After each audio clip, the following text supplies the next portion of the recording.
जी, अस्सलाम वालेकुम।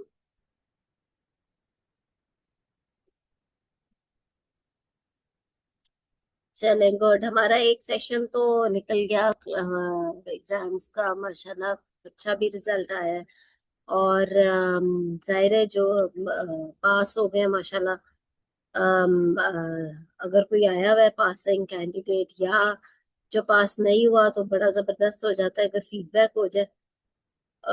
जिनके जो भी नेक्स्ट पेयर होने वाले हैं उनके लिए खास तौर पे बड़ा अच्छा फीडबैक रहता है। कुछ मैं भी दे दूंगी। उसके बाद हम will talk about how will you start preparing for the upcoming exam, इंशाल्लाह। तो कोई कमेंट, कोई इससे पहले कोई बात है तो आप कर लें, फिर हम क्लास स्टार्ट करते हैं इंशाल्लाह।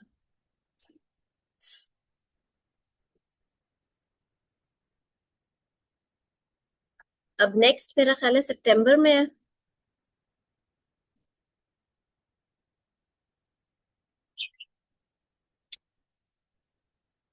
अगला एग्जाम।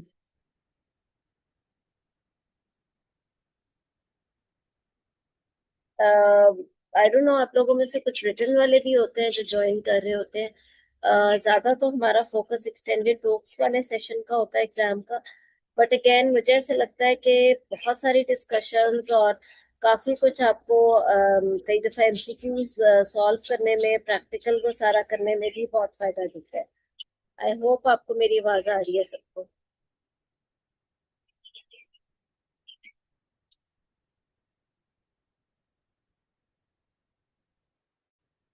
किसी ने अगर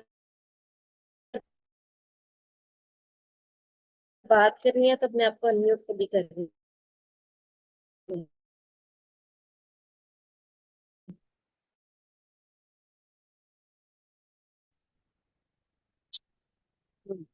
ठीक है, सो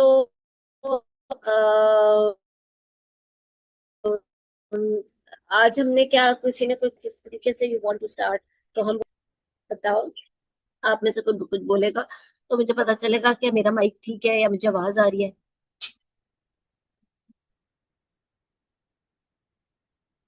अस्सलाम वालेकुम मैडम। वालेकुम सलाम, क्या हाल है आपका? अल्हम्दुलिल्लाह ठीक मैडम, है, ठीक थैंक मैडम यू आप। फॉर स्पीकिंग अप ताकि हमारे माइक्स भी चेक हो जाए। जी।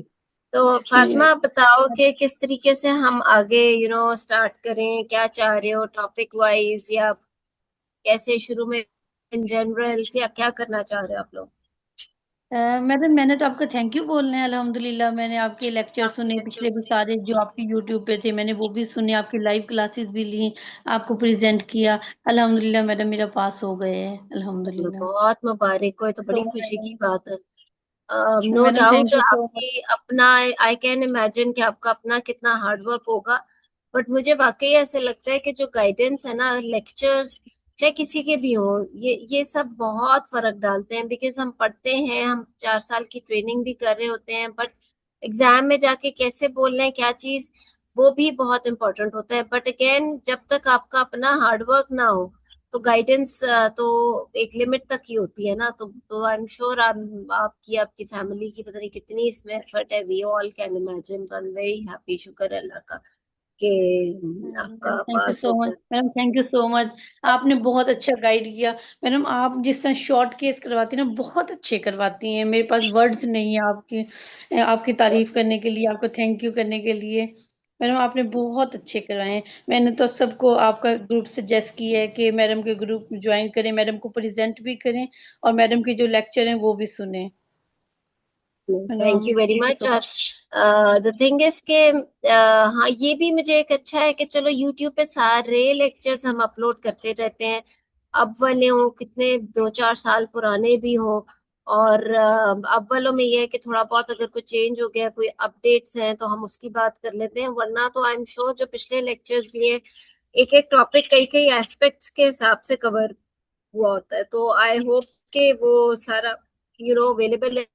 और जो जो भी आप बीच में ज्वाइन करके देखना चाहो, और फिर लाइव क्लासेस में तो मैं यही कहती हूँ कि बार बार जो बोले, पार्टिसिपेट करे, वो आपकी एक लाइव एक रिहर्सल हो जाती है एग्जाम में जाकर बोलने की। बहुत फर्क पड़ता है पार्टिसिपेट करने का। जी मैडम।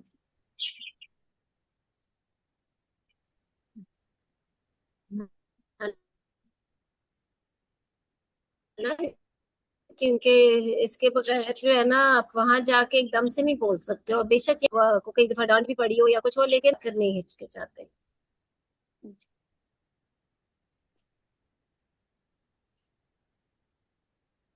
तो चलो थैंक यू। और कोई टिप आपने किसी को अपकमिंग एग्जाम वालों को देनी है? बल्कि ये लेक्चर भी रिकॉर्ड हो रहा है तो अच्छा है, बाद में भी सुनने वालों को काम आ जाएगी बात, कोई टिप, कोई चीज कि वहां जाके आपको लगा कि किसी भी तरह से, नॉट ओनली इन अपने आंसर देने के स्टाइल में नहीं, वहां पे आपकी बॉडी लैंग्वेज को, कोई anything you want to suggest.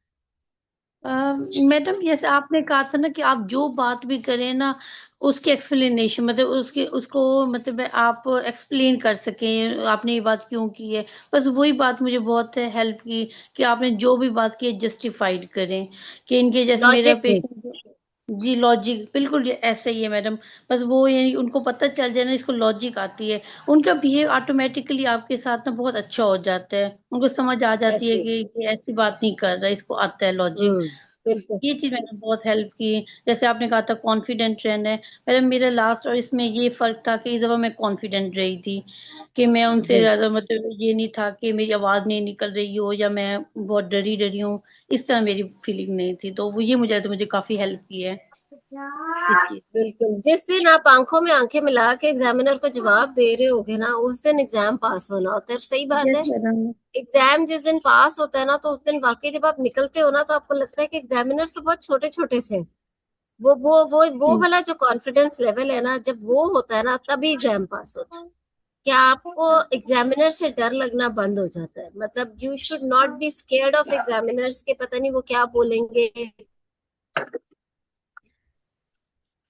या वो क्या कह देंगे आपको। जिस दिन आप जो हो ना, आप उनको शो कराओगे ना, अगर कोई, वो देखो वो कई दफा आपसे जानबूझ के लॉजिकल क्वेश्चन भी करते हैं जस्ट टू टेस्ट कि आपको पता भी चल रहा है कि नहीं, क्या एक लॉजिकल बात हो रही है। और उसका जब आप उतने ही कॉन्फिडेंटली जवाब दोगे, चाहे अपनी बॉडी लैंग्वेज से या किसी भी चीज से, कि मैडम मतलब इन अ वे कि why you asking me this, not like by saying it, but आपका रिस्पॉन्स ऐसा हो कि उन्हें समझ आए कि आपको पता है कि लॉजिकल बात हो रही है या ठीक बात हो रही है। तो वो बेसिकली, बार बार मैं अपनी क्लासेस में कहती हूँ कि ये सिर्फ नॉलेज का एग्जाम नहीं है। नॉलेज एक बहुत छोटा सेगमेंट है एक्सटेंडेड टॉक्स का। ये आपके एटीट्यूड का, आपके स्किल्स का बहुत ज्यादा है। और एटीट्यूड के तो बहुत ज्यादा वेटेज है। और आपके एटीट्यूड से ही तो वो असेस करें कि आपको कितना क्लैरिटी है अपने डिसीजन मेकिंग में, और कितने आप सेफ रह के हर चीज का फैसला कर, और उस पे आप कितने कॉन्फिडेंट हो। क्योंकि देखो बात ये है कि it's not just exam that you have to pass. ये एग्जाम भी एक ट्रेनिंग का मुझे लगता है पार्ट है। कल को when you will be sitting in the clinic and there be so many attendants in front of you for one patient. Pakistan में जब हम क्लिनिक करते हैं तो हमारे कोई रूल्स नहीं होते। कई दफा बहुत सारे अटेंडेंट्स आके हमसे बड़े सारे सवाल कर रहे होते हैं, कोई कुछ भी कह सक रहा होता है, but we have to be very confident. और कॉन्फिडेंस हमें सिर्फ तब आता है जब हम अपनी नॉलेज में और अपने स्किल्स में कॉन्फिडेंट होते हैं। तो वो वाला जो एटीट्यूड हमने उस टाइम पे दिखाना होता है ना, तो ये एग्जाम एक तरह से उस चीज की रिहर्सल भी है, उस चीज की असेसमेंट भी है।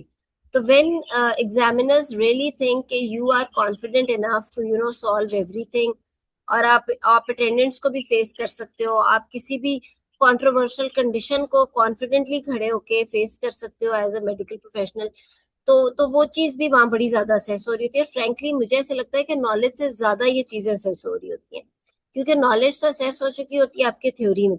और इसीलिए हम कई दफा देखते हैं कि बहुत सारे लोग, हम कहते हैं ना कि फलाना कैंडिडेट वाज ज्यादा लायक थी वो लड़की, उससे तो ज्यादा गाइडलाइंस की हैं, उसको तो ज्यादा नॉलेज थी, वो तो इतनी अपडेटेड थी कि लेटेस्ट टॉक आर्टिकल्स और पता नहीं क्या क्या की वो बातें करती थी, but she could not pass her talks. उसका उसका रीजन ही ये होता है कि नॉलेज वाला एग्जाम तो सब पास करके ही टॉक्स में पहुंचे। अब टॉक्स में सारी बात है आपके कॉन्फिडेंस की, आपके लॉजिक की, आपके हर तरह की सिचुएशन को फेस करने की। और जहां पे एग्जामिनर को बीच में लगेगा कि कहीं पे आप अभी तैयार नहीं हो उस उस स्टेटस में आने के लिए, या उस लेबल को लेने के लिए कि everyone will be looking at you and they will be looking forward to your decision, कि आप अभी उस चीज पे आने के लिए अभी इतने कॉन्फिडेंट नहीं हो, तो वहां पे they will definitely not pass you. वहां पे बिल्कुल 1% भी उस चीज की को वेटेज नहीं देंगे, या 1% भी उसको, जिसे कहते हैं ना, उस एरर, मार्जिन ऑफ एरर नहीं रखा जाएगा। तो और ये वाला कॉन्फिडेंस, और जिसे कहते हैं ना एग्जामिनर छोटे छोटे लगना आपको अपने सामने, वो तब आता है जब आपकी तैयारी पूरी हो, you are really confident in what you are saying, आपके कॉन्सेप्ट, ये नहीं कि गलत चीजों पे वहां पे खड़े हो जाना, या गलत चीजों पे एग्जामिनर से आंखों में आंखें मिला के बात करना। वो सिर्फ तब होता है जब आपको हर चीज की क्लैरिटी हो और इतनी प्रैक्टिस हुई हो कि आप हिचकिचा ना रहे। तो यस, तैयारी भी बहुत इंपॉर्टेंट है, कॉन्फिडेंस भी इंपॉर्टेंट है। Only then you will get full marks in all the segments. जैसे मैं बार बार कहती हूँ, नॉलेज, स्किल्स, एटीट्यूड, इन तीनों चीजों में फुल मार्क्स आएंगे ही तो पास होगा एग्जाम। तो इसलिए इन तीनों को इक्वल वेटेज देके चलना है। और इसमें मैं तो ये कहूंगी कि तैयारी करने के लिए नॉलेज तो चलो आप लोग घर बैठ के तैयारी कर लो, तो पर जो एटीट्यूड है ना, वो घर बैठ के नहीं आपका तैयारी होती। वो आपको, you have to go into the wards, आपको अपने एक ग्रुप बनाना है, स्टडी ग्रुप बनाना है, ताकि आपको पता हो कि स्टडी ग्रुप में आपने अपनी बात जस्टिफाई कैसे करनी है, आपकी बॉडी लैंग्वेज कैसी रहनी है, आपका अगले को देख के आई टू आई मिला के कॉन्फिडेंटली आंसर कैसे करना है, और फिर ये कि अगला बंदा भी क्रिटिकली आपको एनालाइज कर रहा हो। और फिर वार्ड्स में जाके पेशेंट्स के साथ कम्युनिकेशन, एटीट्यूड वाली चीज कभी भी घर बैठ के आप नहीं डेवलप कर सकते। इसलिए मैं हमेशा कहती हूँ कि जब तैयारी शुरू करें तो आखिरी का जो 1 महीना है, वो सिर्फ आपने वार्डों में गुजारना है। आपने, हाँ, घर नहीं बैठना, ग्रुप स्टडी बनाने, स्टडी ग्रुप बनाना है, और आपने जाकर केसेस डिस्कस करने हैं वार्ड्स में, पेशेंट्स के ऊपर, बेड साइड पे। तो उससे ही आपकी एटीट्यूड स्पेशली डेवलप होता है। ठीक है। और कोई टिप किसी ने देनी हो, या फातिमा आपने कुछ और कहना हो?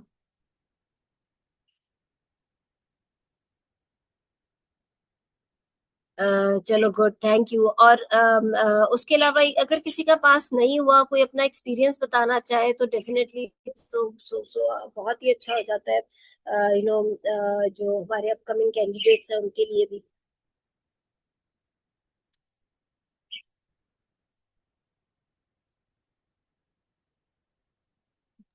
देखो, अब वाला जो एग्जाम है ना, बिकॉज अब जो पहले हमारे पुराने जमाने में, आई वुड से और तरह से हुआ करता था। हम लोगों ने, एक केस होता था गायनी का, एक केस होता था ऑप्स का, और उसमें या तो पास हो गए या फेल हो गए। अब एटलीस्ट ये है कि यू हैव मल्टीपल सिनेरियोज, लेकिन अब में फर्क ये है कि आपको बहुत ज्यादा अपने सेंसेस में रहना है, आपको बहुत ज्यादा फोकस्ड रहना है। कोई टाइम नहीं है आपके पास, इधर कोई मार्जिन ऑफ एरर वाली गुंजाइश ही नहीं है, क्योंकि एग्जामिनर भी चाहे भी तो आपको टाइम नहीं दे सकता। और आपने मैक्सिमम एग्जामिनर की कीज को कवर करना है, ताकि आपके वो पॉइंट स्कोर हो। They have the keys, they can not give you many marks by themselves. उन्होंने की के मुताबिक आपको देना होता है। फ्रैंकली कीज पे जो टेबल्स बने होते हैं वो सारे इसी हिसाब से बने होते हैं, जिसमें, जैसे मैं बार बार कहती हूँ कि आपके नॉलेज का क्या है, स्किल्स के कितने नंबर है, एटीट्यूड के कितने नंबर है, वो उस हिसाब से टेबल्स बने होते हैं।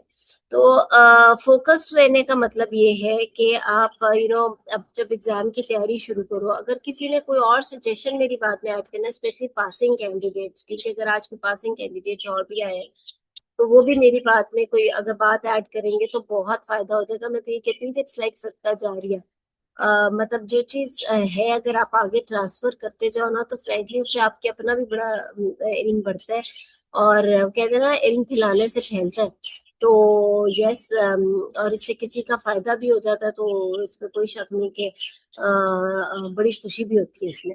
अच्छा, सो आई वाज टेलिंग यू कि तैयारी जब शुरू करनी है ना, तो प्लीज आपने, मैं हर एक को कहती हूँ, अनफॉर्चुनेटली कई दफा आखिरी महीने में जाके मैं जब क्लासेस ले रही होती हूँ, तो मुझे फील होता है कि उनमें से सिर्फ 10% लोगों ने मेरी बात मानी है।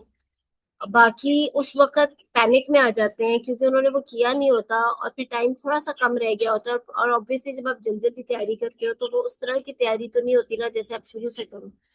और जो चीज मैं आपको भी बताऊंगी, उस सुनने में शायद कोई आम सी बात लग रही है, but I am telling you, ये ही मेन डिफरेंस क्रिएट करता है एग्जाम में। आप प्लीज एक रफली टॉपिक्स बना लो, आई एम श्योर 15 टॉपिक्स की लिस्ट बनेगी गायनी में, 15 की लिस्ट बनेगी ऑप्स में। ये मैं क्लिनिकल स्टेशन की बात कर रही हूँ। क्लिनिकल स्टेशन 4 से 5 तो आएंगे, और वो बहुत ज्यादा डिसाइडिंग फैक्टर होता है, क्योंकि जो थियोरेटिकल स्टेशन हैं दे आर कंपैरेटिवली इजियर। उसके ऊपर बात करना, उसके ऊपर वो करना इजी होता है, क्योंकि वो फोकस्ड ही होते हैं। जैसे फॉर एग्जाम्पल अगर ऑडिट आ गया है, ऑडिट साइकिल आ गया है, वो आपने 10 मिनट में you can cover the whole of it. इसी तरह अगर कोई और किसी चीज की, कैंसर की कोई स्टेजिंग आ गई है, या कोई पर्टिकुलर मैनेजमेंट आ गई है, या तो you can talk about in 10 minutes. कोई सर्जिकल स्किल आ गया है, फॉर एग्जाम्पल बीलेंज मैनचेस्टर या जो भी, तो वो 10 मिनट्स के मुताबिक हो सकता है। But if there is a clinical case, जैसे मैं आपको बताया, जिसमें आपने 10 मिनट में history, examination, investigation and management की बात करनी है, एंड देन यू एक्सपेक्ट कि 10 मिनट्स कम थे, तो चलो हमें कोई इसमें आसानी दे दी जाएगी बिकॉज टाइम वॉज लेस और that. But it's not like that. हर जो स्टेशन है ना, वो बड़े कैलकुलेटेड टाइम के हिसाब से बना होता है। अगर उसके अंदर उन्होंने हर चीज मांगी है, तो you have to cover everything. If you don't, then you are not given, you will not be given any marks. उसके अंदर अब आपने क्या करना होता है कि आप अभी मैं आपसे बता रही हूँ कि वो जो क्लिनिकल सिनेरियोज है, उसके आपने लिस्ट बना ली। फॉर एग्जाम्पल 15 रफली गायनी के, 15 रफली ऑप्स के स्टेशन या केसेस। ऑब्वियसली वो 15-15 तो नहीं होते, हमें भी पता है। Like if there is IUGR, then this IUGR will be along with PIH, or this IUGR will be with anemia, this IUGR will be hypothyroid or hyperthyroid।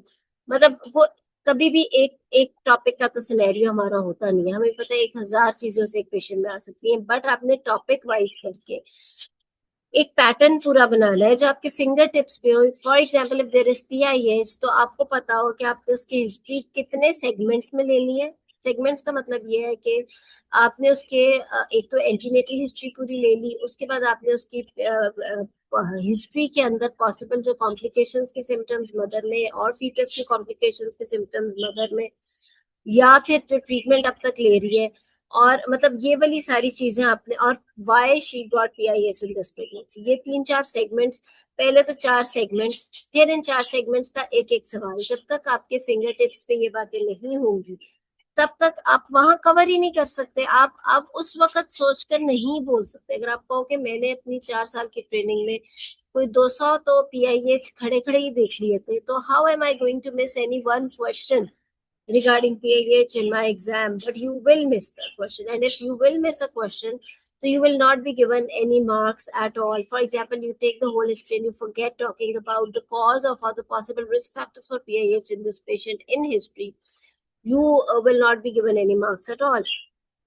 तो इसलिए आपने पहले लिस्ट बनानी है, जब और फिंगर टिप्स पे ये लिस्ट बना के हिस्ट्री के पॉइंट्स। इसी तरह एग्जामिनेशन, एक तो कंप्लीट ऑब्स्टेट्रिकल एग्जामिनेशन होता है, but then general physical and obstetrical, then there is an examination which is particularly related to the PIH patients, like the pulse, radial radiofemoral delay, because it's a cardiovascular disease. You need to take JVP also. Then edema, reflexes. There are few things which are particularly done in the PIH patients along with the general physical examination. And then in obstetrical examination, we know कि PIH के patient में abruption के chances बहुत ज़्यादा हैं. So yes, we'll talk about the the possible uterine contractions at the time of examination, because आपने exam के अंदर कोई ऐसी बात जरूर बोलनी है जिससे एग्जामिनर की आंखें एकदम से खुले कि this candidate is covering each and every possible thing related to this particular patient and is not missing anything. When we are examining any patient, not only in exam but also in our lives, तो हम जब PIH का patient या complicated PIH का patient examine कर रहे होते हैं, तो हमारे माइंड के अंदर PA करते हुए एब्रप्शन भी होती है कि सॉफ्ट है या वुडी हार्ड है, और हमारे माइंड के अंदर ये भी होता है कि बिकॉज ऑफ एब्रप्शन में भी है, because of a risk factor possible uterine contraction होनी आ रही।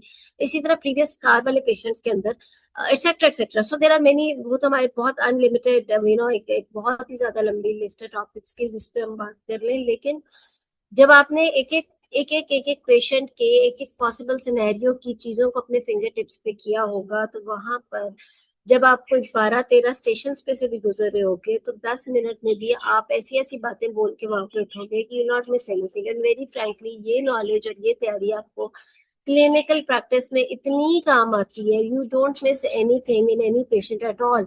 चाहे वो रात के 12 बजे आपकी कोई जूनियर डॉक्टर कॉल करके घर पे आपसे कुछ पूछ रही है, you will not miss any investigation.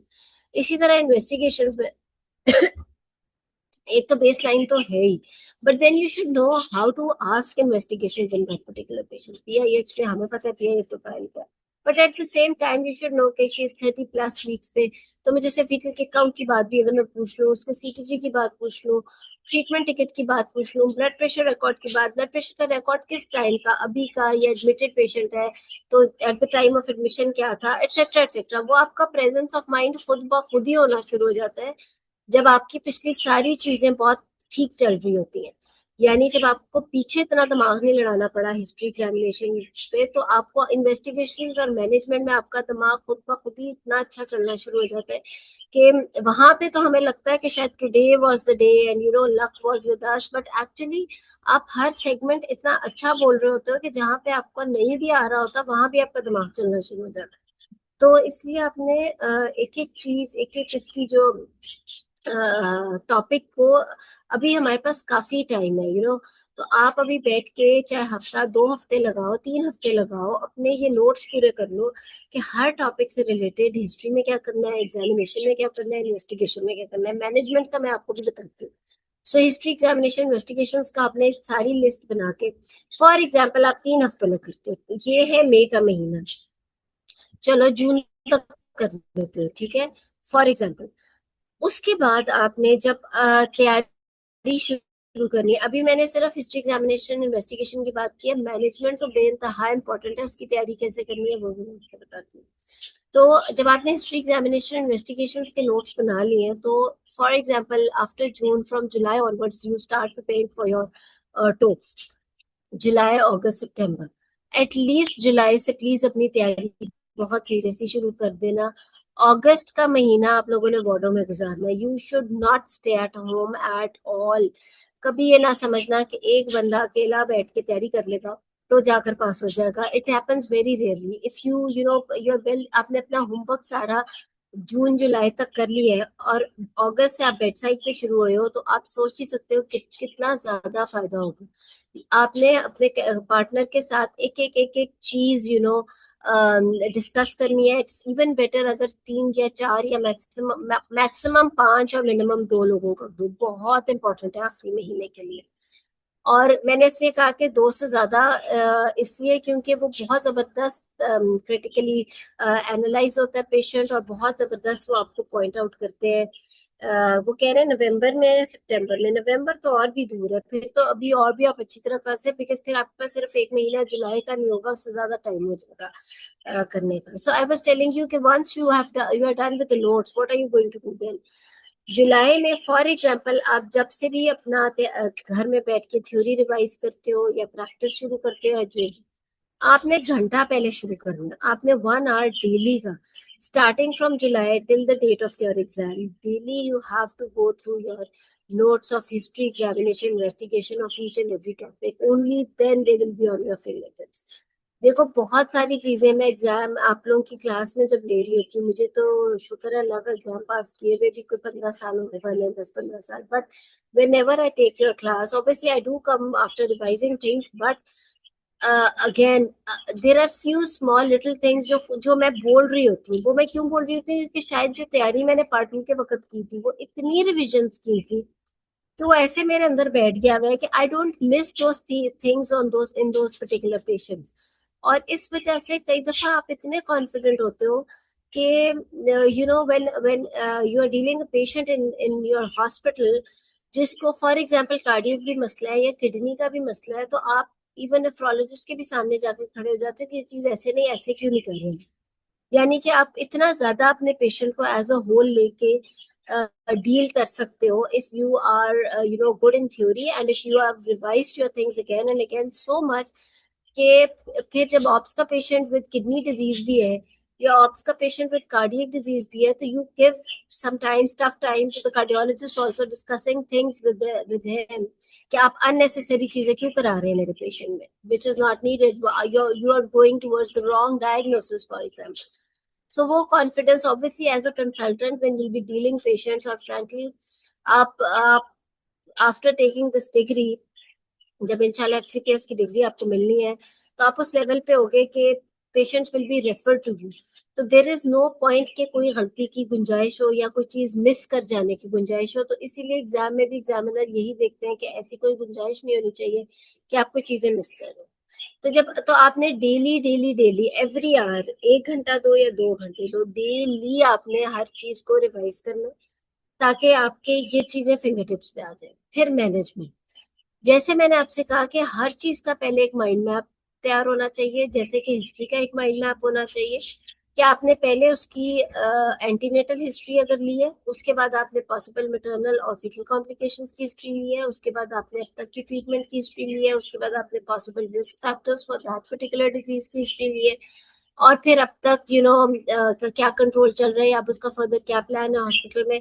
एक तरह से ये 3-4 पैराग्राफ्स में एक माइंड मैप बनाया, उसके बाद आपने उसके पॉइंट्स पूरे किए। उसके बाद आपने क्या करना है, उसके बाद आपने मैनेजमेंट। इसी तरह जब आपने मैनेजमेंट की बात करनी है, तो मैनेजमेंट में भी आपका एक माइंड मैप होना बहुत जरूरी है, जिसका मतलब ये होगा कि इस वक्त आपने पहले काउंसलिंग में 2-4 बातें हर पेशेंट में कवर करनी जरूरी होती हैं।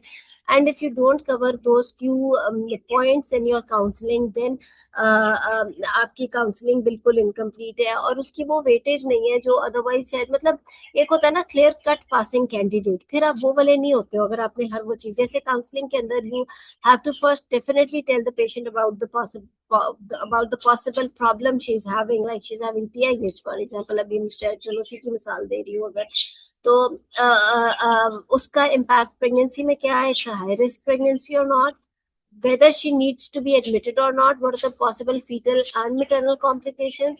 देखो हर चीज को ना, मैं इसलिए कह रही हूँ you need a lot of practice when you be appearing in the exam, क्योंकि आपने टाइम का भी आपने बहुत जिसे कहते हैं ना एक स्ट्रैटेजी से चलना होता है एग्जाम में। बोलना भी स्ट्रैटेजी से है कि आप चीज भी कोई मिस ना करो, टाइम भी पूरा होता जाए, इंपॉर्टेंट चीजें पहले बोलो, लेकिन कम इंटरवेंशन वाली चीजें पहले बोलो, और ज्यादा इंटरवेंशन वाली चीजें बाद में बोलो। और साथ में ये है कि उसको जैसे मैंने आपसे कहा कि possible foetal and maternal complication, इसलिए मैंने से बोला क्योंकि फीटल कॉम्प्लिकेशन तो हमेशा 3-4 ही है ना, जैसे इंट्रायूट्राइन ग्रोथ रिस्ट्रिक्शन या आईयूडी या इस तरह। लेकिन मैटरनल कॉम्प्लिकेशंस अनलिमिटेड है, मतलब मैटरनल के अंदर तो आप you can start with the cerebral haemorrhage, you can start with the rupture, you can start with eclampsia, pre-eclampsia, prolonged admission, instrumental delivery या सर्जिकल डिलीवरी एक्सेट्रा एक्सेट्रा। तो लेकिन ऐसा ना हो कि अनलिमिटेड मैटरनल कॉम्प्लिकेशंस बोलने में आप फीटल कॉम्प्लिकेशंस ही बोलना भूल जाओ, या वो कम बोलो क्योंकि टाइम जा रहा है, तो आप फटाफट 2-4 फीटल कॉम्प्लिकेशंस बोल के मैटरनल बोल दो, ताकि आपकी हर चीज ही कवर हो जाए। ये प्रैक्टिस सिर्फ तब आएगी जब 1-2 महीने की डेली की 1 या 2 घंटे की सुबह की रिहर्सल आपने की होगी घर बैठ के, बिफोर यू गो एनीवेयर। तो इट्स नॉट लाइक कि आप अपनी स्टडी टाइम, मैं तो कहूंगी स्टडी टाइम से घंटा पहले उठ के कर लो ये काम, ताकि जो नोट्स बनाए हैं वो डेली डेली डेली रिवीज। अच्छा, तो मैनेजमेंट में आपको बताई थी काउंसलिंग में। सो काउंसलिंग में पहले डायग्नोसिस, उसके बाद हाई रिस्क प्रेगनेंसी है, possible fetal complications and maternal complications. If you are admitting the patient, why are you admitting the patient? You have to tell the tenant. So examiner wants to hear why you admitting the patient, and what are you going to do if you are admitting her। और उसके बाद ये कि कोई associated comorbidity हो सकती है, may be उसका यूटीआई हो सकता है, उसको एनीमिया हो सकता है, उसको कोई और मसला हो सकता है, थायराइड का हो सकता है, एक्सेट्रा एक्सेट्रा। उसके बाद ये कि कोई मल्टी डिसिप्लिनरी टीम करनी है इन्वॉल्व या नहीं, और उसके बाद आपने एक कि कहाँ तक लेके जानी है pregnancy, as close to term as possible और विद फीटो मैटरनल मॉनिटरिंग।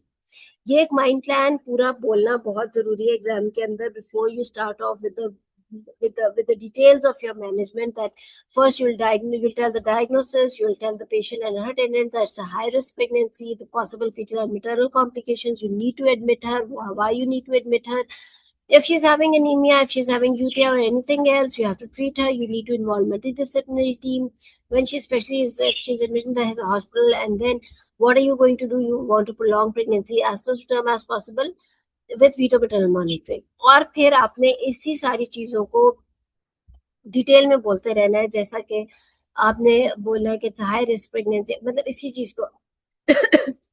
और फिर आपने बोलना है कि आप मॉनिटरिंग किस तरह से करोगे। डिटेल का मतलब ये है कि जब काउंसलिंग वाली बात तो हो गई, बट असल जो डिटेल है ना, वो सारी डिटेल इस आखिरी लाइन की है कि you take patient as close to term as possible with strict foetal maternal monitoring.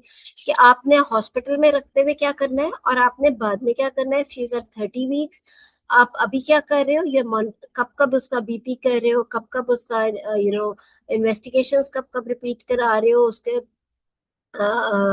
उसके सिम्टम्स कब कब चेक कर रहे हो। या इस हद तक कि you are a consultant in the ward and how many times you are going to visit the patient. Every visit में आप उसका क्या पता कर रहे हो।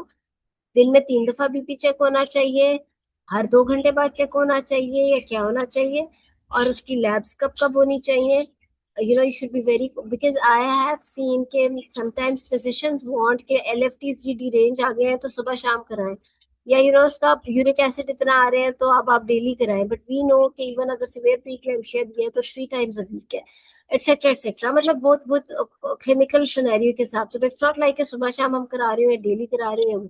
तो एक तो आपने अपनी गाइडलाइंस को बहुत स्टिक करना होता है, even when you are managing the patient clinically as well. और उसको इतना हमने रिलीजियसली बिलीव करना होता है उस चीज को कि अननेसेसरली ना पेशेंट की चीजें होती रहें, because we are in Pakistan.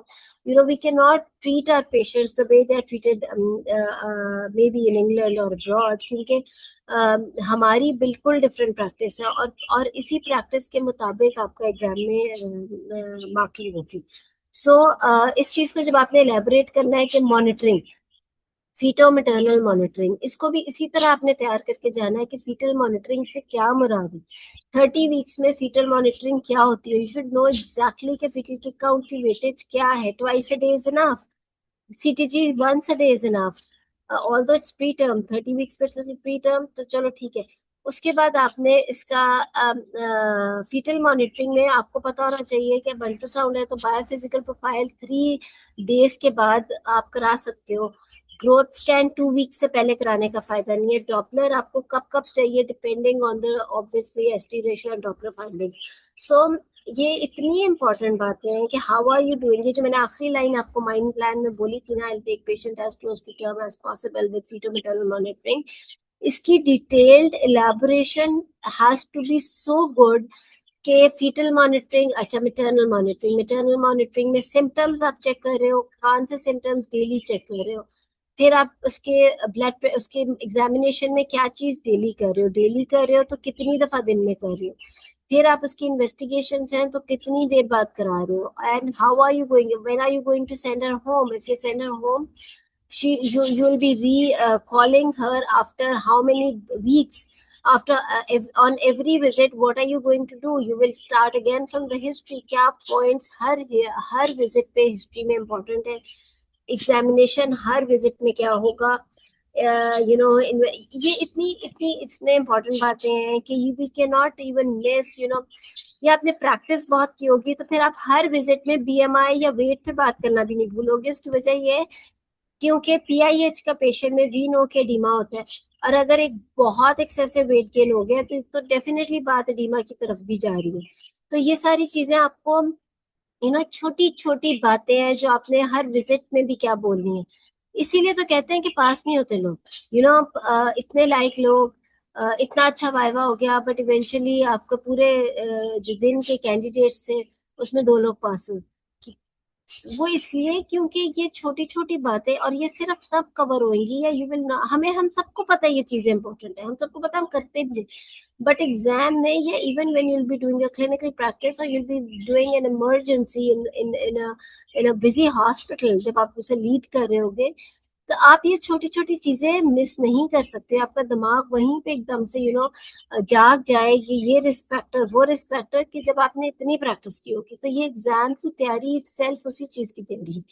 तो ये आप इसको इसी तरीके से जब आपके फिंगर टिप्स पे तभी होगा कि अभी आप अपने नोट्स इतनी डिटेल में पूरे करो और उनको डेली 2-2 घंटा लगा के रिवाइज करो, ताकि ये आपके अंदर इतना ज्यादा आ जाए कि एग्जाम में जाके फिर not miss anything.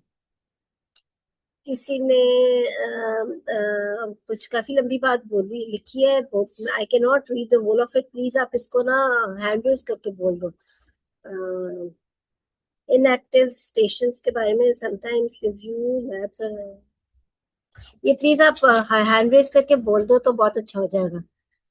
So the thing is के ठीक है, तो मैं आपको ये बता रही थी कि ये एक बहुत इंपॉर्टेंट टिप है। I think this can help you pass your exam, जो मैंने आज बोला। गायनी के स्टेशंस की भी थोड़ी सी मैं अलग से आपको बात करती हूँ। गायनी के स्टेशंस में normally we don't make list of topics. हम ये टॉपिक्स की लिस्ट नहीं बना सकते कि फाइब्रॉइड है या यूवी प्रोलैप्स है या और क्या है, या ओवेरियन मैस है या डर्मोइड है या एंडोमेट्रियोसिस है। हम बेसिकली सिम्टम्स की लिस्ट बनाते हैं। गायनी की तैयारी थोड़ी सी डिफरेंट होती है, थोड़ी तो नहीं, खैर काफी डिफरेंट होती है आपसे। ये काइंडली इनएक्टिव स्टेशन वाला आप हैंड रेस करके बोल के पूछ लो, डॉक्टर ही लिखा हुआ, नाम नहीं है। मैं आपको बता रही थी कि उसके अंदर हम लिस्ट बनाते हैं, हम लिस्ट ऑफ सिम्टम्स बनाते हैं। HMB, HMB के अंदर हमारा मोर लेस सब कुछ ही HMB का कवर होता है, जिसके अंदर इंटरमेंस्ट्रुअल ब्लीडिंग भी है, यानी सर्वाइकल कॉजेस से लेकर एंडोमेट्रियल कॉजेस, पोस्टकोइटल ब्लीडिंग से intermenstrual bleeding, heavy menstrual bleeding, यानी कि एंडोमेट्रियल, मायोमेट्रियल, सर्वाइकल कॉजेस सारी इसमें हम कवर करते हैं हेवी मेंस्ट्रुअल ब्लीडिंग के सिम्टम में। फिर हम एक सिम्टम बनाते हैं इनफर्टिलिटी का, फिर हम एक सिम्टम बनाते हैं मैस एब्डोमेन का, फिर हम एक सिम्टम बनाते हैं यूरिनरी इनकॉन्टिनेंस से रिलेटेड। गायनी के अंदर कोई 5-8 सिम्टम्स बनाए जाते हैं, और फिर उसकी हिस्ट्री और एग्जामिनेशन और इन्वेस्टिगेशन से रिलेटेड सारी बातें होती है। उसकी वजह ये होती है क्योंकि हमने गायनी का केस प्रेजेंटिंग कंप्लेंट के बाद डीडी के मुताबिक लेके चलना होता है। ये जब इंशाल्लाह हम आगे गायनी के केसेस करेंगे तो मैं आपको उसी तरीके से कराऊंगी, तो आपको समझ में आएगा। क्योंकि उसके अंदर थोड़ा सा ट्रिकी होता है कि we have to make a DD, and the way you are presenting your history should explain to the examiner the whole DD which is in your mind. क्योंकि देखो, इट्स नॉट ओनली कि आपने अपने बताने का टाइम सेव करना है, आपने एग्जामिनर के सवाल पूछने का टाइम भी सेव करना है, कि उसके पास बस आपसे पूछने के लिए कम से कम सवालों पर मार्क्स ज्यादा से ज्यादा देने के लिए हो, ताकि बहुत सारी चीजें आप अपने हिस्ट्री एग्जामिनेशन में ही कवर कर चुके हो और एग्जामिनर आपसे उससे आगे की बात करे, और ना कि वो आपसे डीडी डिस्कस करता रहे कि आपके माइंड में डीडी क्या था। तो द थिंग इज के the way you take your history in gynae is very important. Although हमारा वी आर लकी कि हमारी फील्ड ऐसी है कि पेशेंट प्रेजेंटिंग कंप्लेंट बोलता है, उसने बोला मुझे मैस है और रेगुलर मेंस्ट्रुअल हैवी ब्लीडिंग है, तो फाइब्रॉइड की तरफ केस जा रहा है, तो हमारे माइंड में एकदम से दिमाग में डायग्नोसिस आ जाता है। But at the same time it's important to rule out adenomyosis along with fibroid etcetera etcetera. तो हमने काफी सारी चीजें, दो चार और भी डिटेल माइंड में रखकर उससे सवाल पूछने होते हैं, ताकि एग्जामिनर को अपनी जब हम एग्जामिन भी कर रहे हो तो we have to talk not only about the size of the uterus, और वो सारा हम थोड़ी टेंडरनेस और कंसिस्टेंसी की भी बात डिटेल में कर लें, ताकि एडिनोमायोसिस भी रूल आउट हो जाए। तो the way you are presenting your case in gynae, क्योंकि गायनी की डिस्कशन बहुत अनलिमिटेड हो सकती है, इसलिए इट्स बेटर कि आप उसको ये जो बेसिक बातें हैं जिसमें डीडी है, जिसके अंदर आपके सिम्टम्स की इलैबोरेशन है, वो इसी बात पे बात होती रह जाए, क्वांटिफिकेशन ऑफ मेंस्ट्रुअल ब्लीडिंग, कि क्या वो वाकई हैवी थी या नहीं थी, एटसेट्रा एटसेट्रा। तो वो चीजें आप हिस्ट्री एग्जामिनेशन में, even investigation should be so good कि एग्जामिनर के पास सवाल ही ना हो इन पे पूछने के लिए, और उसको पता हो कि आपने किस डीडी को माइंड में रख के बात की थी। तो गायनी के केसेस तो जैसे जब जब हम आगे करेंगे तो आपको उसकी भी थोड़े से टिप्स एंड ट्रिक्स पता चलते जाएंगे इंशाल्लाह। अभी तक कोई कमेंट, कोई कोई चीज किसी ने एग्जाम में अपेयर हुआ है, पता है मुझे जहां तक जितना फीडबैक मिलता रहा, मुझे ऐसा लगता है कि जिनका क्लियर नहीं होता, एक्चुअली इट्स नॉट दैट, आसिया भी आपका क्वेश्चन लेते हैं, इट्स नॉट दैट के they don't know the thing. Obviously fibroid anaemia या ये डायबिटीज, मेरा ख्याल है एक एक ड्यूटी पे आप लोग 5-5 तो देख चुके होते हो, और इसी तरह मतलब आई थिंक माइमेक्टमीज भी हफ्ते में 2-2 लिस्टों में तो आप लोग खुद भी वॉशअप करा चुके होते हो।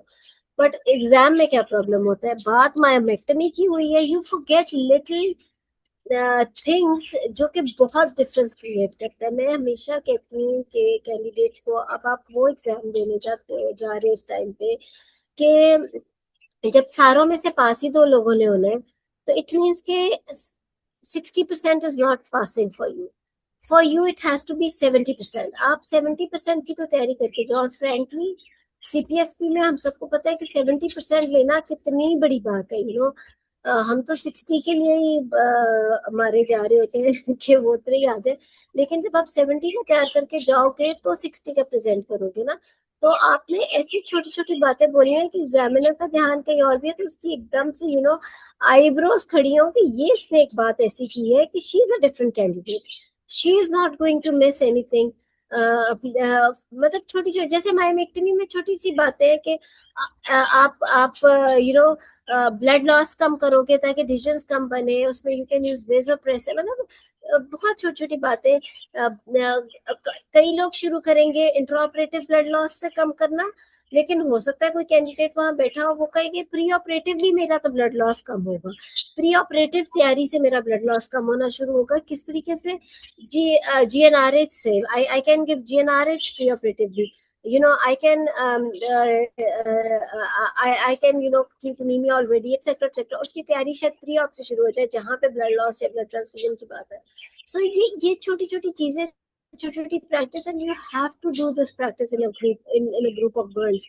जब तक आपका एक कैंडिडेट्स का एक ग्रुप नहीं बना होगा, so you can not you know आप एग्जाम में जाकर वो चीजें नहीं बोल सकते। आप कल को, मुझे ऐसे लगता है जब आप इंशाल्लाह आप प्रैक्टिकल लाइफ में जाते हो तो एग्जाम बहुत छोटा सा सेगमेंट लग रहा होता है बाद में जाकर, क्योंकि आप ऐसे ऐसे सिनेरियोज में अल्लाह आपको खड़ा करता है जाकर, जो आपने अकेले फेस करनी होती है as a consultant, because you are given this degree and you are suppose to deal all those conditions individually। No one is going to give you any type of cover, and why would anyone do that? So you should be confident enough कि आपका knowledge इतना हो, आपका आपके पास guidelines का reference इतना हो कि कल को अगर किसी कंट्रोवर्शियल कंडीशन में आप जाके खड़े भी हुए हो तो आप उसको क्लैरिटी के साथ जस्टिफाई कर सको। आसिया ने कुछ कहना है? जी आसिया। अस्सलाम वालेकुम मैडम, मैंने आपकी टिप्स को बहुत फॉलो किया था और अल्हम्दुलिल्लाह मेरे सारे स्टेशंस अच्छे हुए थे, लेकिन मेरा एक स्टेशन वही गायनी का जो था ना जिसमें मैंने गलती की। और मेरी जब अच्छा मैडम मैंने फर्स्ट टाइम जब दिया था तो आई हैड 59। और उस वक्त मैं नॉलेज थ्योरी की सारी मेरी बैक ऑफ माइंड थी, और मैं गई और मैं देख के आ गई और मेरी 59 आ गई। और अभी मैंने इतना ऑर्गेनाइज्ड अपने आप को तैयार करके मैं गई थी, लेकिन मेरी इस दफ़ा 58% आई और मेरा एक स्टेशन खराब हुआ था। बाकी सारे अल्हम्दुलिल्लाह मेरे बहुत अच्छे हुए थे, बहुत अच्छे हुए थे, दोनों केसेस भी बहुत अच्छे हुए थे ऑब्स और गायनी के। लेकिन एक मेरा गायनी का स्टेशन था जिसमें वही मैंने आपने मुझे बात कही ना कि गायनी इतना लिबरेट है कि हम लोग बाज़ औक़ात उसमें गुम जाते हैं। तो बस वही हुआ मेरे साथ, मेरा कोरियो कार्सिनोमा था और मैं डिफरेंशियल डायग्नोसिस में एक्टोपिक की तरफ चली गई। बस यहाँ पे जो मैंने डिफरेंशियल जो मैं एक एक्टोपिक डाला ना, वहां से मेरा वाइवा खराब होना शुरू हो गया। तो मैडम जो बस वो केस मैं मुझे आपको देखो बताऊं। 2-3 चीजें, बिल्कुल नहीं, थैंक यू। और इसी देखो, आई रियली वांट कि आप लोग अपने एक्सपीरियंसेस बोलो ताकि हम उसको और डिटेल में करें। देखो मैं आपको एक बात बताती हूँ, इसमें कोई शक नहीं। देखो वही बात है कि हालांकि लास्ट टाइम 59 था, अब 58 है। फ्रैंकली 59 और 58 में तो इतना फर्क नहीं है, नो डाउट 59 और 60 में बड़ा फर्क है। लेकिन स्पेशली जिन जिन के पास नहीं हुआ और 55 से ज्यादा है, आई एम टेलिंग यू अपना पेस ऑफ पढ़ाई ना खराब करना। यानी keep working hard the same day, same way. Break ना देना पढ़ाई में। हम कई दफा कहते हैं ना कि हमने एक एग्जाम दिया, तैयारी थी, चलो let's give ourself a break of 1 month and then will start again. ये ना करना, वरना जो तैयारी आपने की थी फिर दोबारा जीरो पे आ जाओगे। उस पेस को रखो, उस मोमेंटम को ना ब्रेक होने देना। और उतना ही हार्ड वर्क करी जाओ, and I am telling you definitely you will definitely pass next time. Except कि कोई खुदा न खासा ऐसा कुछ मिसहैप ना हो जाए, वो भी।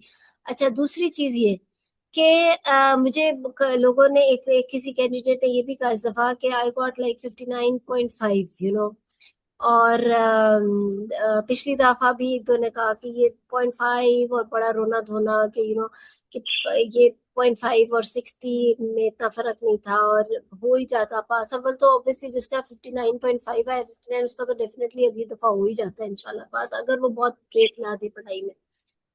तो द थिंग इज के, लेकिन मैं आपको बताऊं, मैं हर एक को ये कहती हूँ कि 59.5 और 60 या 59 और 60 में सिर्फ 0.5 या 1 मार्क का फर्क नहीं है, इसमें जमीन और आसमान का फर्क होता है। ये ये वो मार्क्स हैं कि जिसमें जैसे अभी आसिया ने कहा कि मेरे 58 आए, ये वो मार्क्स थे कि उस एक पर्टिकुलर स्टेशन में एग्जामिनर मेड श्योर कि ये बाकी के स्टेशन में भी बहुत अच्छा कर जाए, तो शी शुड नॉट क्लियर।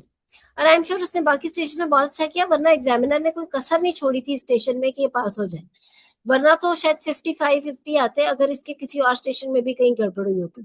तो बाकी स्टेशन में इसके बहुत अच्छा था, तो लेकिन एग्जामिनर मेड श्योर कि this candidate is not up to that standard as yet, कि ये अभी इस टाइम पे जाकर पब्लिक को या अटेंडेंट्स को या पेशेंट्स को उस तरीके से फेस कर सके कि इसलिए उसने ये मेक श्योर किया कि इस चीज को मैं वो करूं कि वो ये ना पास हो, इसीलिए इसके 58-59 है। तो लेकिन वही बात है ना कि जमीन और आसमान का फर्क डाला उसने। आपने तैयारी 70% की ही करके जानी है और आप ये ना समझो कि 0.5 या 1 या 2 नंबरों से पास नहीं हुआ। ये बहुत सारे न, ये आप समझो 10 या 20 नंबर हैं जिससे पास नहीं हुआ। ये वो नंबर है कि जिसमें एग्जामिनर ने ये समझा कि किसी सूरत ये कैंडिडेट नहीं निकल सकता, चाहे ये कितने भी ले ले।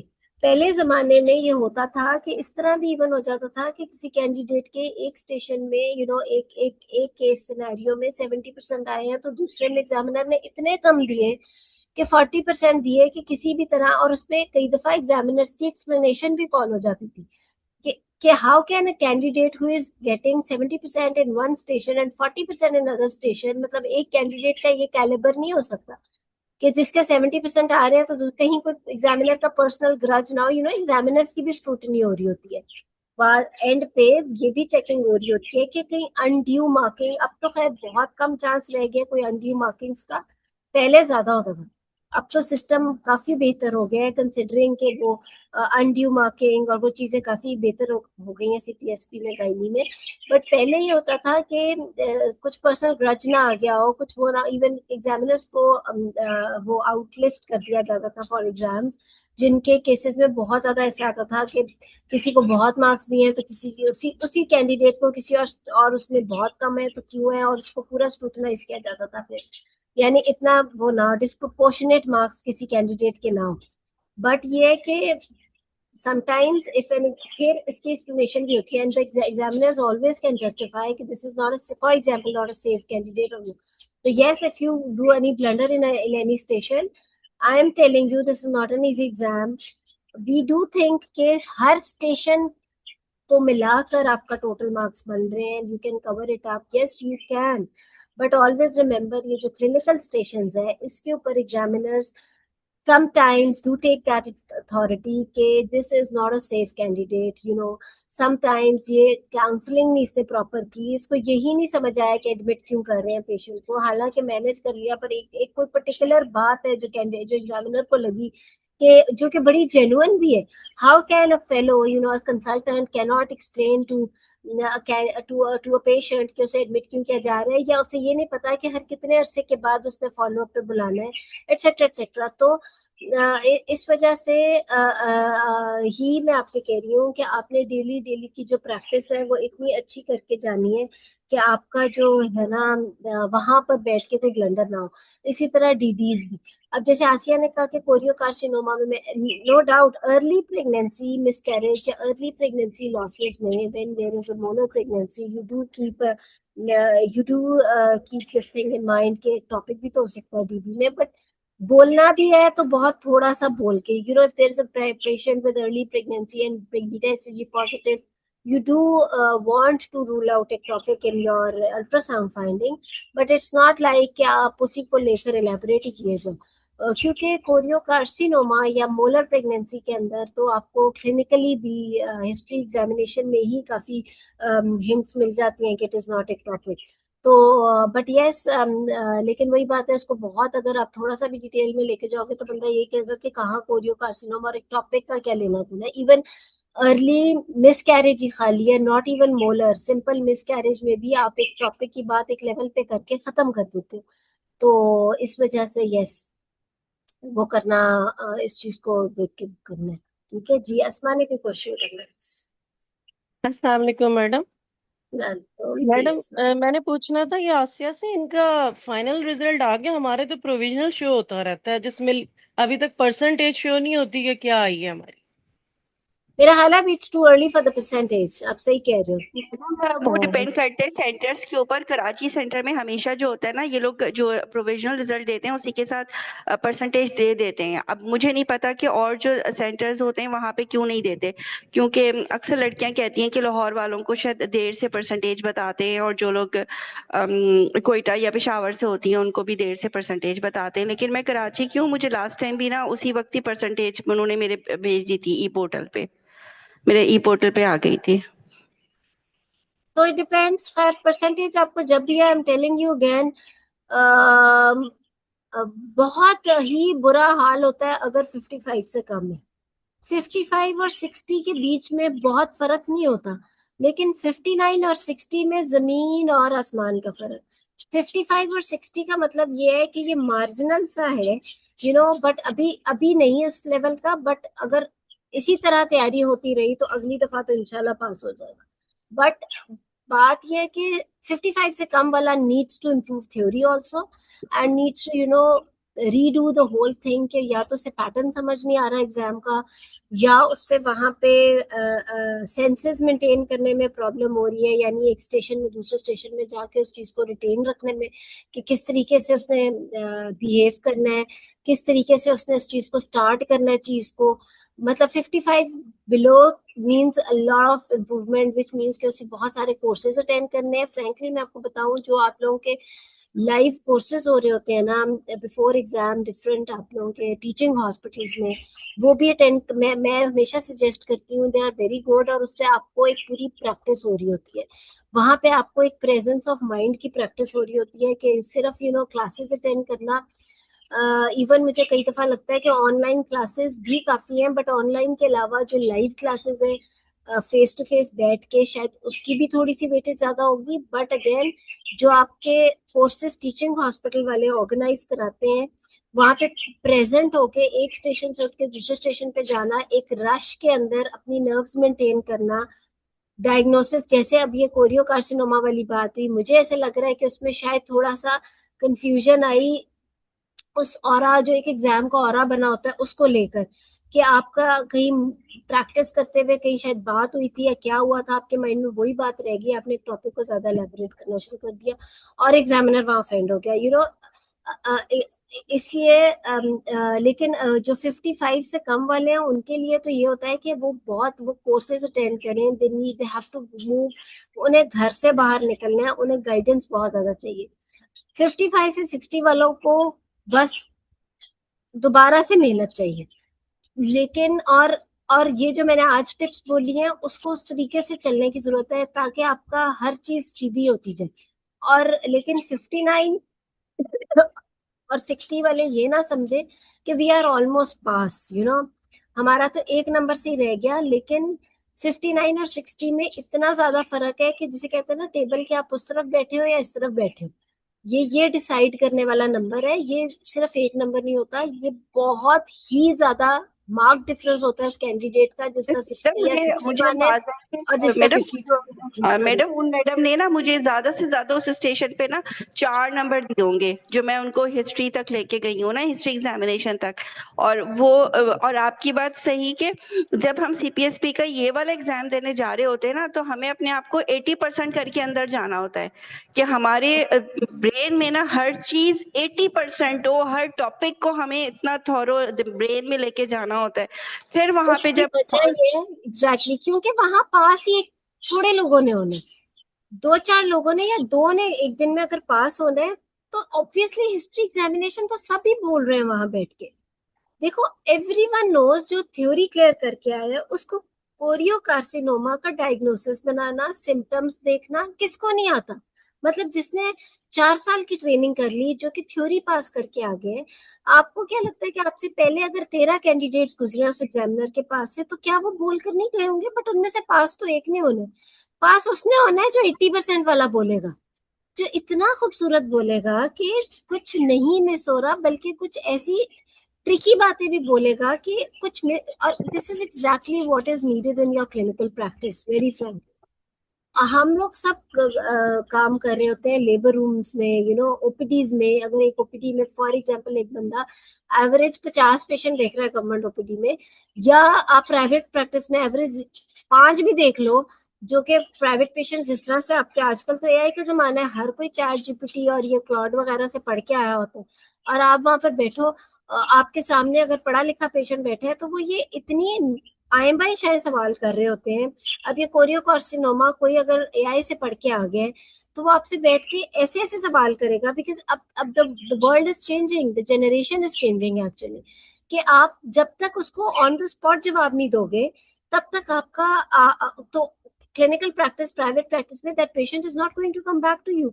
You have to keep yourself updated regarding each and everything. इसी तरह जब आप 50 की ओपीडी कर रहे हो एक गवर्नमेंट हॉस्पिटल में बैठ के, अब तो शायद इससे भी ज्यादा की ओपीडी लोग कर रहे होते हैं वहां बैठ के, तो आपको इतना ऑन द स्पॉट होना होता है, बल्कि वहां पे तो ज्यादा जिम्मेदारी होती है। उसकी वजह ये होती है क्योंकि आपको नहीं पता वो पेशेंट दोबारा आपसे मिलेगी या नहीं, और आपने उसको पूरा क्लैरिटी दे के भेजना होता है। तो इसलिए आप जब तक आपकी ये एग्जाम वाली, और this is exactly what is noticed in the exam, exam में वो कैंडिडेट पास नहीं होगा जो एक एवरेज गाइडलाइन पूरी करके गुजर गया, या जो आप हिस्ट्री एग्जामिनेशन इन्वेस्टिगेशन करके गुजर गए।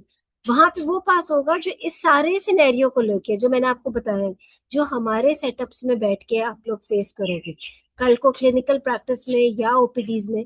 तो उसके अंदर बैठ के जो सेफ सेफ है, जो कोई चीज मिस नहीं कर रहा, जो एक एक रिस्क फैक्टर से लेके ट्रीटमेंट तक उस पेशेंट को 2 मिनट में बता के भेज रहे हैं, पास उसने होना।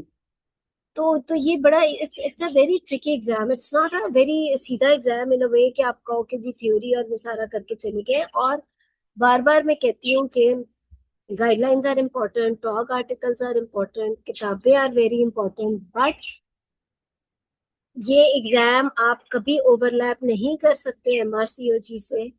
एमआरसीओजी का बिल्कुल ही और क्राइटेरिया है।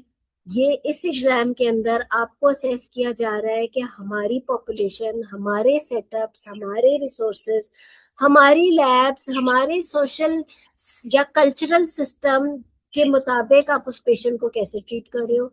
और वो एक जमीन और आसमान का फर्क है। जैसे मैंने आपसे कहा कि जब आप फीटल मॉनिटरिंग की बात कर रहे हो और जब आप डॉपलर की बात कर रहे हो, तो आपको पता हो कि डॉपलर किसमें कराना है और हर कितने अरसे के बाद कराना है। इट्स नॉट लाइक कि आप हर 4-8 हर एक में डॉपलर। अब जैसे मैंने देखा है, ओवरी की कॉम्प्लेक्स सिस्ट आ गई है। I see many patients who have prescriptions of doctors, very good doctors also. उसके ऊपर MRI MRI MRI MRI, we need to know exactly कि जब ओवेरियन कॉम्प्लेक्स सिस्ट है तो उसके अंदर आपको एग्जैक्टली क्या चाहिए। वाई एमआरआई क्यों कराया जा रहा है, सीटी क्यों कराया जा रहा है। एमआरआई कराना कोई आसान काम नहीं है। आजकल प्राइवेट सेटअप में मेरा ख्याल है कोई जितने 30-40 थाउजेंड का हो चुका है MRI, which is a lot.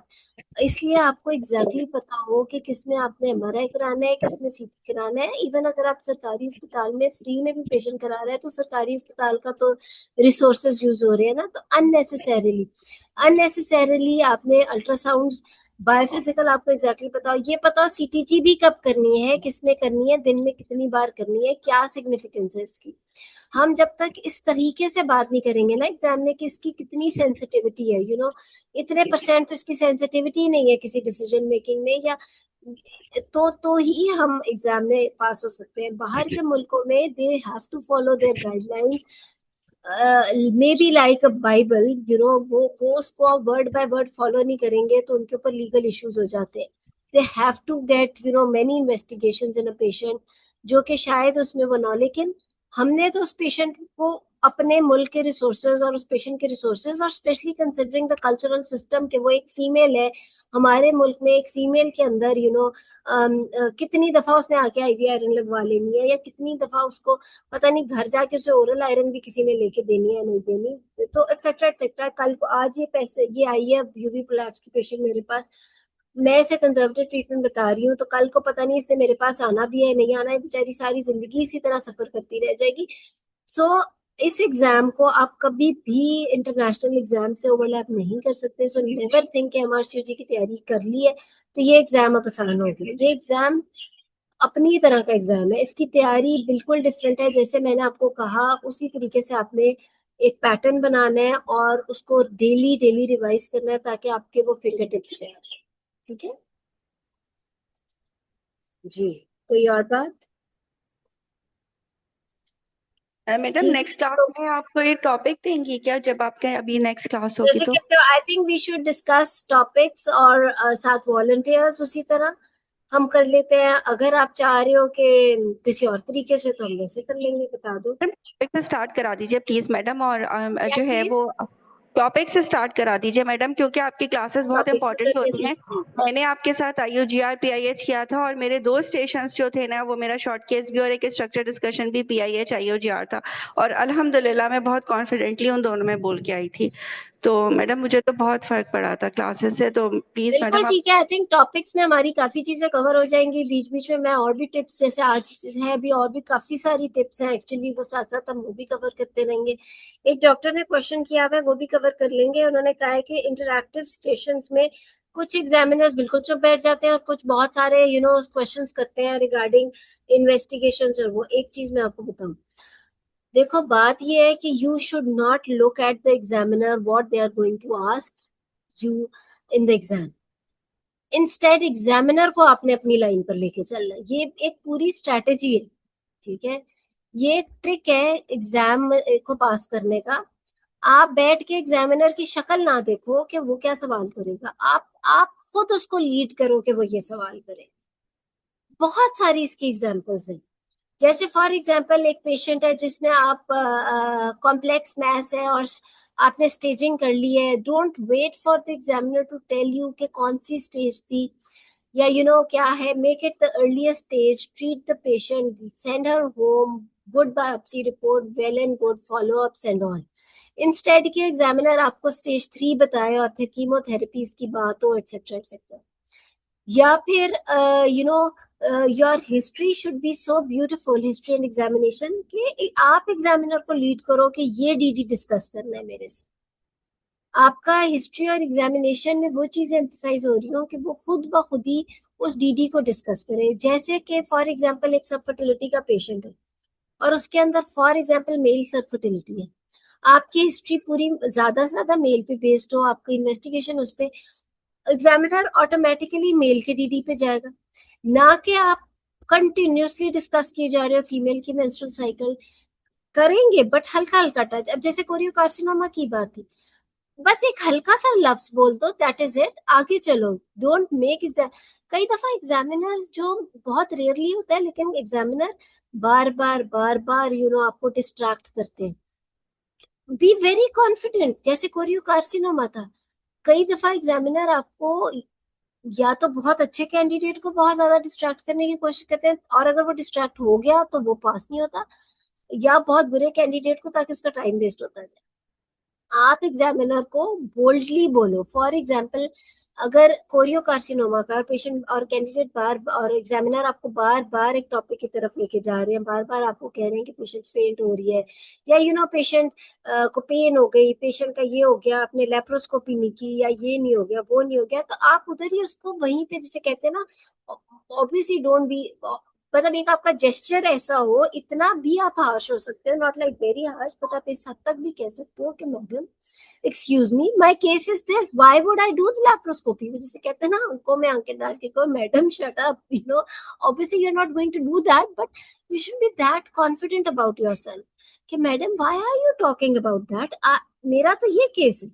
But ये सिर्फ तब जब आप ठीक बात कर रहे हो। गलत बात पे अगर ऐसे कर दिया ना, तो फिर तो आप सोचो भी ना क्या पास हो गए, फिर तो शायद 40 भी नहीं, फिर 30% भी मार्क्स नहीं आएंगे। बट द थिंग इज कि इफ यू नो, जैसे अगर कोई पेशेंट है, अभी एक एनीमिया का पेशेंट है एंड यू नो ये एनीमिया का केस है और आप बड़ा अच्छा उसे लेके गए हो, आपने इन्वेस्टिगेशन भी कर लिए, एग्जामिनर बार बार आपको ईसीजी पे ला रहा है, बार बार आपको एको पे ला रहे हैं, बार बार कार्डियोलॉजिस्ट पे ला रहे हैं, बार बार आपको कह रहे हैं कि नहीं ये सिम्टम्स उसके नहीं है तो हार्ट के हैं, तो you should be very confident to tell her कि हार्ट के हैं, ये अनीमिया की है और एक ब्लड लगाऊंगी तो अनीमिया, तो ये सिम्टम्स ठीक हो जाएंगे, चाहे उसका 3 HB हो, अनीमिक सिम्टम्स है, एक ब्लड लगने से अनीमिया के सिम्टम्स ठीक हो जाते, उसके बाद आप उसको जैसे मर्जी ट्रीट करो। सो आपकी जब तक क्लैरिटी ऑफ कॉन्सेप्ट्स नहीं होते ना, तब तक आप ये डिस्ट्रैक्शंस को नहीं कवर कर सकते। तो एग्जामिनर का इंटरेक्शन से पहले आप उसको बताओ कि किस तरफ जाना है, ताकि you should be leading the viva, not the examiner should be leading. So that is the best way to get, I would say, 70 or 80% in exam. ठीक है। सो अब हम इंशाल्लाह, अब नेक्स्ट का मैं आपको, अभी ये तो खैर बिकॉज छुट्टियां भी थी तो मैंने कहा कि चलो एक फ्राइडे मॉर्निंग में मैं क्लास कर लेती हूँ। अब हम इंशाल्लाह एक डे फिक्स कर लेंगे, प्रोबेबली थर्सडे मॉर्निंग और 9 to 10, और इंशाल्लाह हम फिर करते हैं क्लासेस। ठीक है।